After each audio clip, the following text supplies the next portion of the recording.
කට්ටිය ඉතින් ඔගොල්ලෝ හැමෝම මං සාදරයෙන් පිළිගන්නවා මගේ අලුත්ම YouTube channel එකට. ඉතින් අද මගේ පළවෙනි වීඩියෝ එකෙන් මං ඕගොල්ලන්ට පෙන්වන්න යන්නේ චානා මසාලා කොහොමද හදාගන්නේ කියලා. ඉතින් මේක ඉන්දියාවේ ගොඩක් ප්‍රසිද්ධ ඩිෂ් එකක්. මේක හදන්නේ කඩල වලින්. ඉතින් මේක පූරි, චපාති, ඒ වගේම රොටි වගේ දේවල් එක තමයි ඒගොල්ලෝ කන්න ගන්නෙ. ඉතින් ඕගොල්ලෝ try කරලා බලන්න අනිවාර්යයෙන්ම.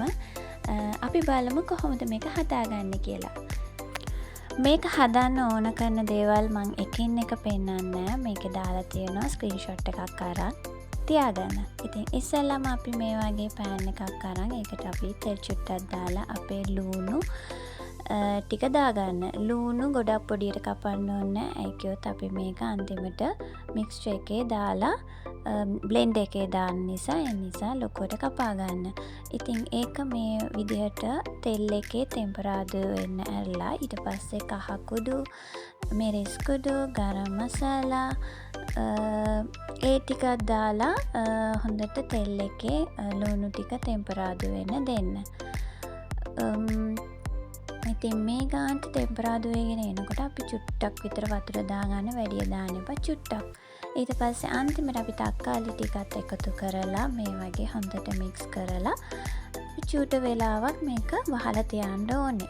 ඉතින් මෙන්න මේ ගානට වගේ එක මේ තැඹුණාට පස්සේ කියන්නේ තක්කාලි ටික හොඳට පොඩි වෙන තරමට තැඹුණාට පස්සේ ඕගලන්ට පුළුවන් මේ මික්ස්චර් එක පැත්තකින් තියන්න, පොඩ්ඩක් නිවෙන්න අරින්න. හොඳටම නිවුණාට පස්සේ මෙන්න මේ වගේ බ්ලෙන්ඩ් එක දාලා මේ මික්ස්චර් ටික බ්ලෙන්ඩ් එකේ දාලා බ්ලෙන්ඩ් එකේ ගහගන්න තියෙන්නේ. ඉතින් රස්ටි පිටින් දාන්න එපා. ඒකියොත් එහෙම දාන්න හොඳ නෑ බ්ලෙන්ඩ් එකට. ඉතින් දාලා අපි බ්ලෙන්ඩ් කරගත්තට පස්සේ මෙන්න මේ කන්සිස්ටන්සි එකට, ඒ කියන්නේ මේ තරමට වගේ එන්න, හොඳට කෑලි නැති වෙන්න හොඳට බ්ලෙන්ඩ් කරගන්න. කෑලි තිබ්බොත් මේක හරියට එන්නේ නැහැ. ඊට පස්සේ අපි තවත් පෑන් එකකට මේ වගේ තෙල් චුට්ටක් දාලා ඒකට අපේ අනිත් කුළුබඩු ටික, ඒ කියන්නේ බේ ලීව්ස්, සිනමන්, ඒ ටික දාලා අපි තෙල් ටිකේ දාලා ඒ ටිකෙන් අර ඇරෝමා එක, ඒ කියන්නේ සුවඳ එනකොට අපි මොකද්ද කරන්න ඕනේ? අපි හදාගත්ත මික්ස්චර් එක මේකට දාගන්න. හොඳට මතක තියාගන්න මේකේ අර සුවඳ එන්න ඕනේ. බේ ලීෆ්, අර මේ සිනමන් වල සුවඳ එනකොට තමයි අපි අර බ්ලෙන්ඩ් කරගත්තනේ මික්ස්චර් එකක්. ඒ මික්ස්චර් එක අරගෙන මේ තෙල් එකට දාගන්න. මෙන්න මේ විදියට. ඉතින් මේක හරිම රසයි. ඒ කියන්නේ පූරි එකත් එක්ක කනකොට නම් මාරම රසයි.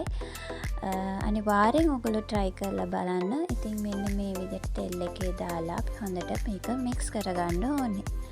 ඉතින් මේක mix කරන අතරතුර ඕගොල්ලෝ ලුණු ටිකත් එකතු කරගන්න. ඕගොල්ලන්ගේ රස අනුව ඒකට ලුණු එකතු කරගන්න. කලින් අපි ලුණු ටික ටෙම්පරාදු කරනකොට ඒකට ලුණු දාගන්න එපා. දැන් තමයි අපි ලුණු දාගන්නේ. ඊට පස්සේ මෙන්න මේ විදිහට අර තඹගත්ත කඩල ටිකත් එකතු කරගන්න. මතක තියාගන්න කඩල තඹපු වතුර අයින් කරගන්න එපා. ඔයගලන්ට ඒ වතුර වැඩි වගේ හිතුණොත් වතුර ටිකක් අඩු කරලා ඒ වතුරත් එක්කම කඩල ටික දාන්න. ඒකත් ඒ වතුරේ තමයි ඒ කඩලවල පෝෂණය ඔක්කොම තියෙන්නේ. ඉතින් එකතු කරලා මෙන්න මේ වගේ තික් පේස්ට් එකක් වගේ හදාගන්න. මේක හරිම රසයි. ඔයගොල්ලෝ අනිවාර්යයෙන්ම try කරලා බලන්න. මේක මං හරිම ලේසි විදිහට තමයි ඔයගොල්ලන්ට කියලා දීලා තියෙන්නේ.